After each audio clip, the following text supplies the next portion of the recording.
This is Ethan Wills, Executive Director of the Midland-Odessa Symphony and Chorale. We are so excited to be breaking ground on this new podcast series where we feature our local musicians in the symphony, as well as some of our guests on the season.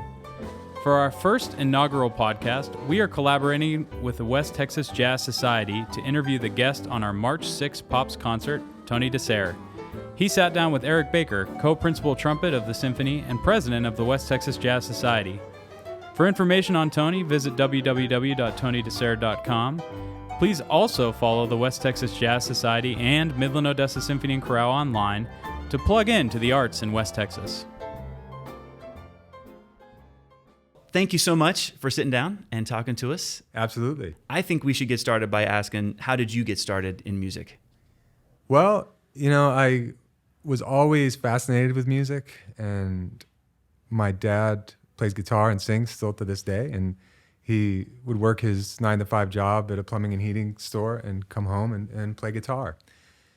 And he would play guitar for hours, after dinner, and that was my earliest exposure, as a child, just kind of hearing James Taylor and the Eagles and the Beatles and Kenny Rogers songs, and he would learn them and play them. And so I grew up with live music in the house just because my dad loved to play. So the first instrument that I could play in school was the violin. That was the first one that was offered. And I love music, so I came home and said, I'd like to play the violin. And my mom said, okay. So I got a violin. I started lessons.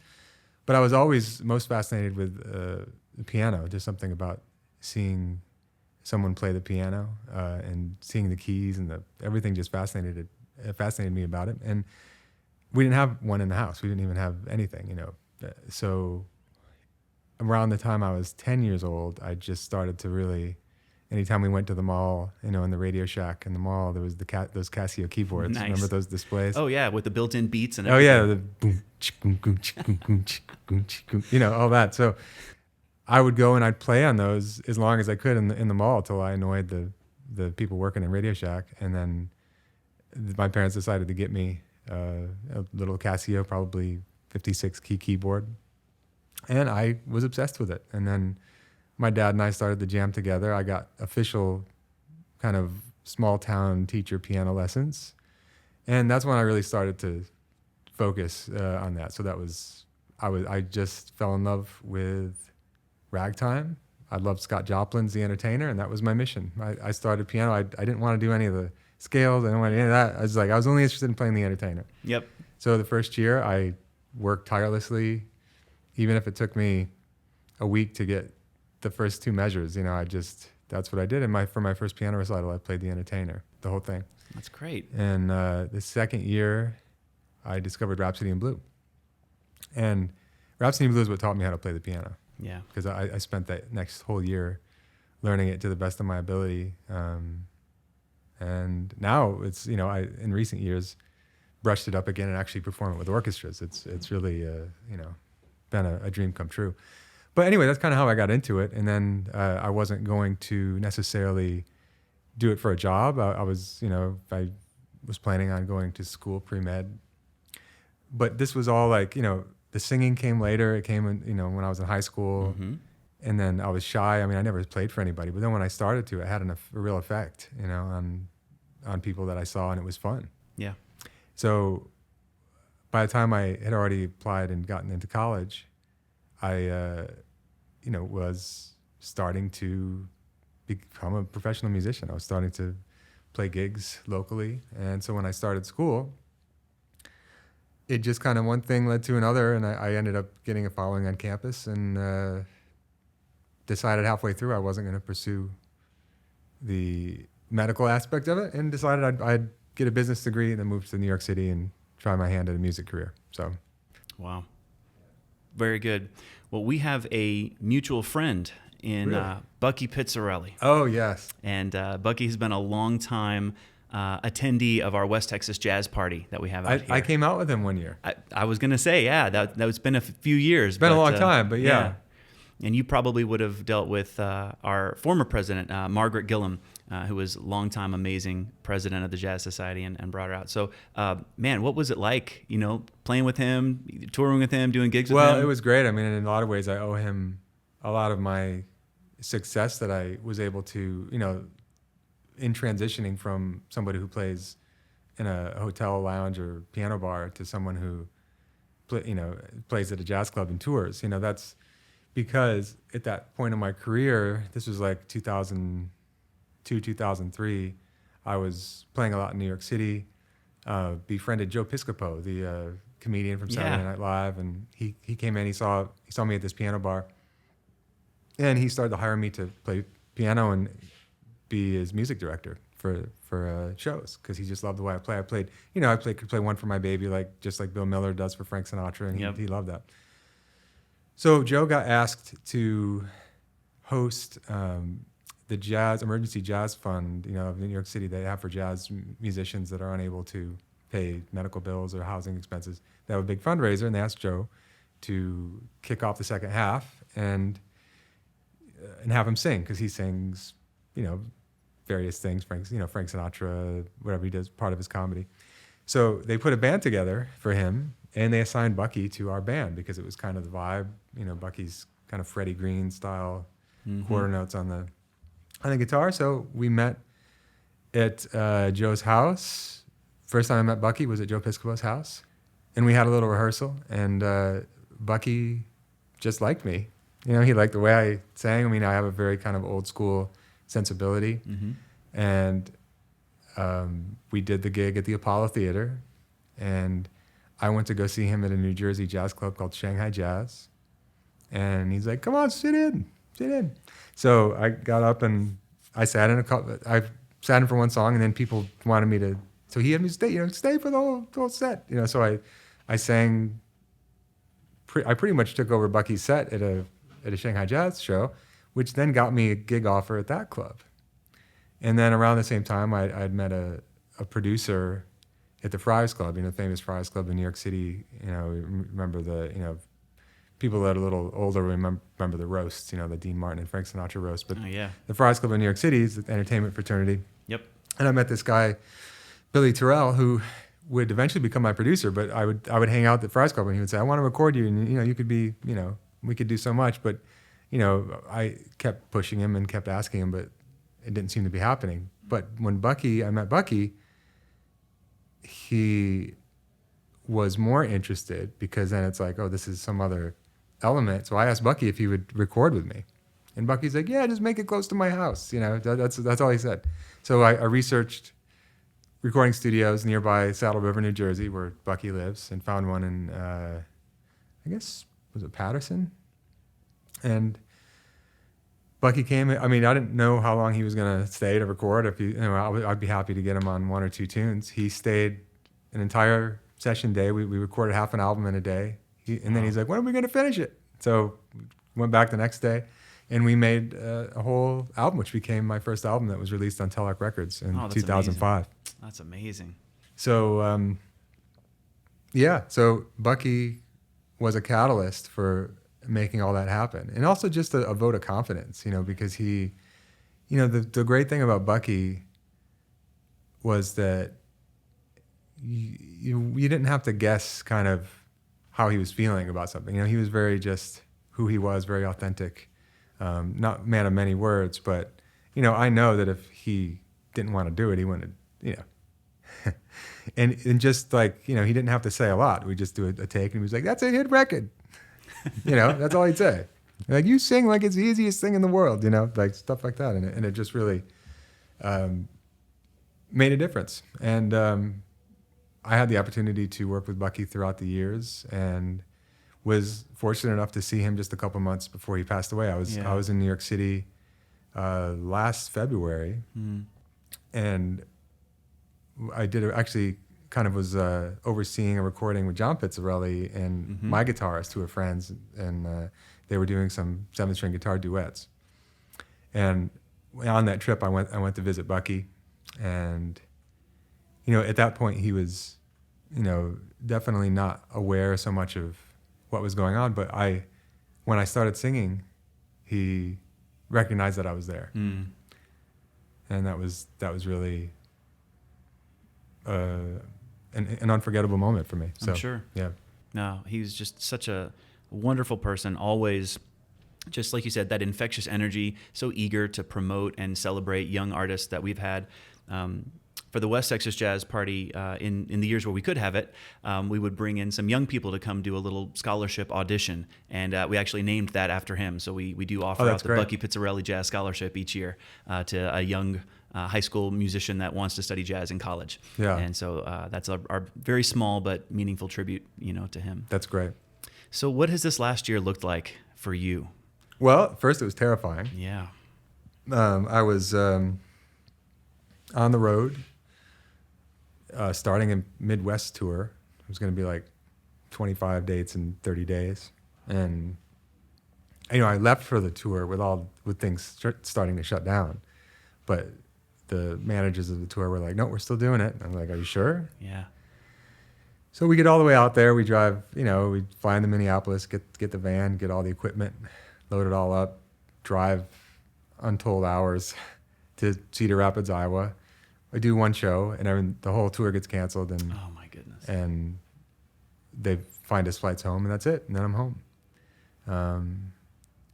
And at that point, it was like, well, now what do I do? I'd been on the road almost constantly for 15 years, and it was like, well, I don't have now. Nothing is certain. That was such a weird time, right? With people rushing to the grocery store and Yeah. Buying up everybody's- all the toilet paper. all the toilet paper. So, and all that, and the thing that's been challenging, I think, for a lot of people, especially in my shoes, whereas, I've always been a freelancer, and, you kind of plan on, if there's a patch of time where you don't have a lot of work, you really tighten things up and don't spend a lot. But what really swept the rug out from people's feet is that, we had gigs booked. I had tons of work booked. So did a lot of other people, and all of a sudden it was all gone.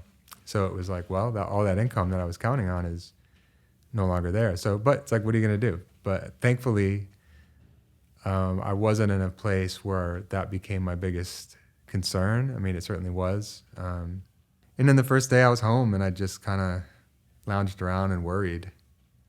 Then the next day I got up and I felt like I just wanted to do something and create something. So I got ready like I was going to work. I put on a black, back then I put on just t-shirt and jeans. And I recorded a song in my home studio, Wrap Your Troubles in Dreams, because it would make me feel better. And I thought, for my Facebook following and all that, they would, maybe it would make them feel better. And it did. And I just kept getting up and recording a song every day. And I did 100 days in a row. Wow. Without a break. Wow. From March until whenever that was, 100 Yeah. days.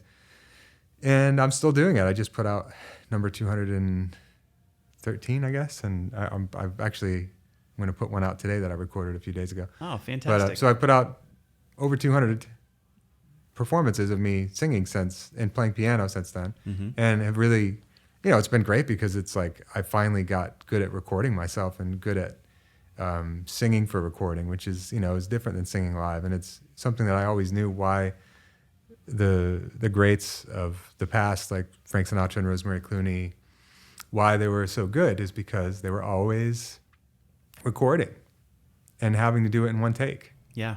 Like when you can record and know that you can fix it, then you don't have to sing everything perfectly. And you're like, while you're doing it, it's like, oh, that was flat. I'll just fix it after. So now I'm in a situation where I can't, I have the piano playing in the room with this big tube mic, and it picks up the piano, so I can't pitch correct my voice, and I just got to sing it right, and I got to play it, and I don't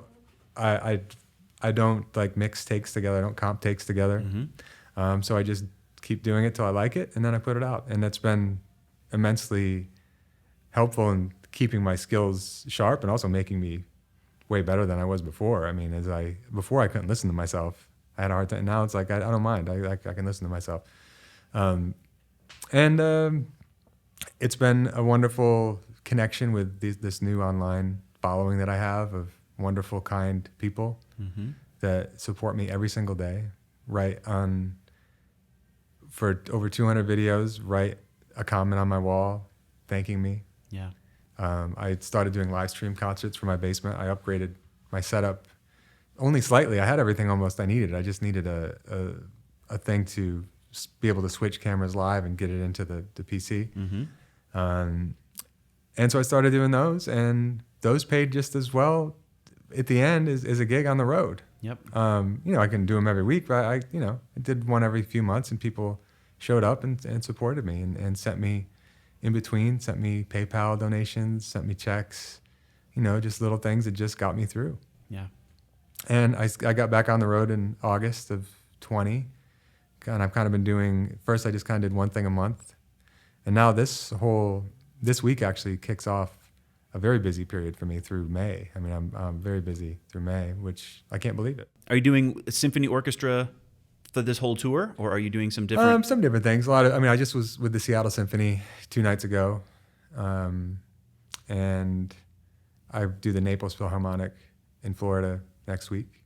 Oh, that's great. And then I go to New York City to shoot something for the Carlisle Hotel and play a couple songs in a great nonprofit called Jazz at the Ballroom.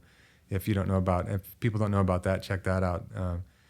This lady that I met a few years ago at the Carlisle, actually, I kind of talked her into starting her own. And she's taking the bull by the horns. I was like, you could be the new Norman Granz. You could be the person that really keeps jazz and recordings going, in a time when record companies aren't and now what are even record companies anyway? So, so anyway, I'm doing that. Then I'm doing the National Symphony at the Kennedy Center in April, doing the Dallas Symphony. Great. And, yeah, that's my hometown. Oh, nice. Yeah. Okay.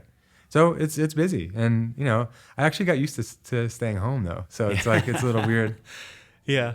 It's been a little stressful facing, all that I have to do. But then, I'm really also so fortunate and so lucky to do it that I'm trying not to let it stress me out too much. Absolutely. All right. Well, we are at the end of our time, but I do want to do a quick lightning round here. So Sure. I've got some awesome, these are called pod decks. These are little interview questions. So Okay. 30 seconds, maybe 10 seconds each. Okay. Which living person do you most admire? My mom. All right. Which band or artist, dead or alive, would play at your funeral? I guess if it was Frank Sinatra, I guess. I was going to say, Yeah. I think I mean, why everyone not? I would do that. All right, here's a good one. If you could ask one person one question and they had to answer truthfully, who and what would you ask? Wow, that's an interesting question. Well, it would probably be somebody about if there's really aliens or not. We're going to go to the Pentagon here Yeah, and ask them. Somebody knows. What do you consider your greatest achievement? My greatest achievement? Well, I think other than my son, who's a miracle of life that he exists. My greatest achievement, just I think in my own sphere of life, is just pulling this career off as well as I have for all these years, against the odds, kind of, and just kind of at first blindly going into it, but now realizing it's like, how did I ever stick with it and still be able to do this? And it's at the level that I am. I mean, it's really I get to do like the best possible gig without being famous. You know what I mean? It's like performing with great orchestras and the same concert halls that Frank Sinatra performed in or Tony Bennett played in, but yet I can go out to dinner after and only people that have been to the show know who I am. Right. Well, we're very glad that you're still doing that and very glad your career has been going on. We wish you all the best. Last one. Which talent would you most like to have? What I most like to have? I'd like to be able to draw, because I'm a person that loves to develop different talents, and it keeps me interested and keeps me, it's fun to get into things. So over the years, I've, while I was learning how to play piano, I was getting into audio engineering and MIDI and all that, and and then the last 10 years, I got heavily into video and lenses, and I immerse myself in these things and become, semi-pro at them, enough to be solid at it. So, but no matter what, I can't seem to get graphic or art stuff worth a damn. Yeah, can't draw. Well, I can't either. So I don't know. It must be a musician thing. Tony, thank you so much for sitting You're down welcome. and doing Thank you. this. We want everybody to go check him out. It's TonyDeSare.com. That's right. And that's DESARE.com.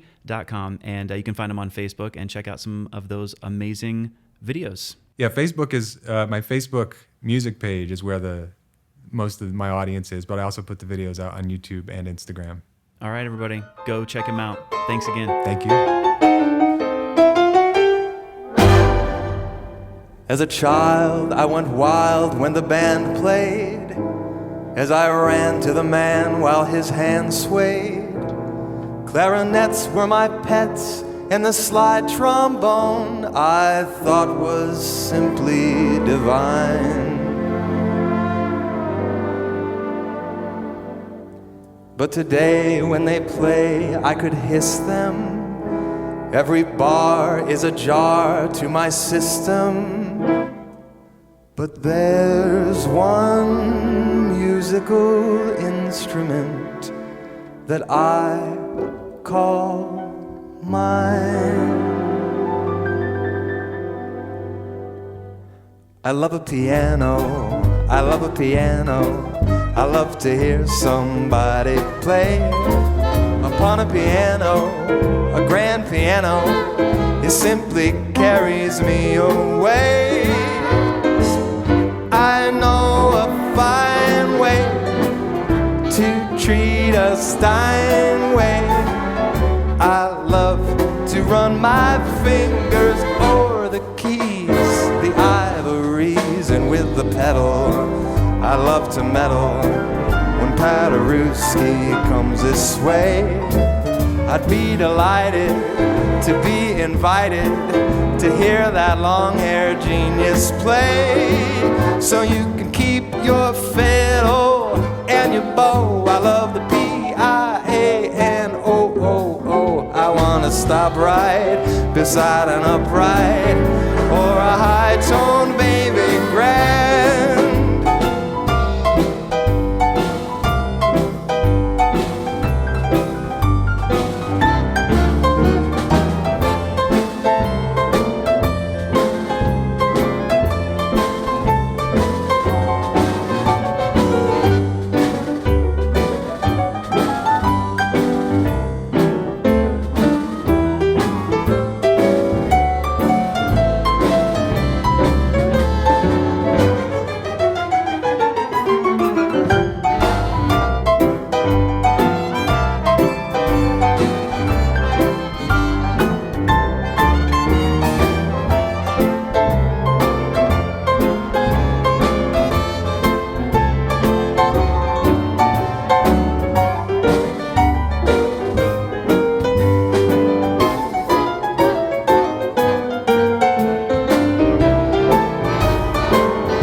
To meddle when Paderewski to sway. I'd be delighted to be invited to hear that long-haired genius play. So you can keep your fiddle and your bow. I love the P-I-A-N-O-O-O. I want to stop right beside an upright or a high tone, baby.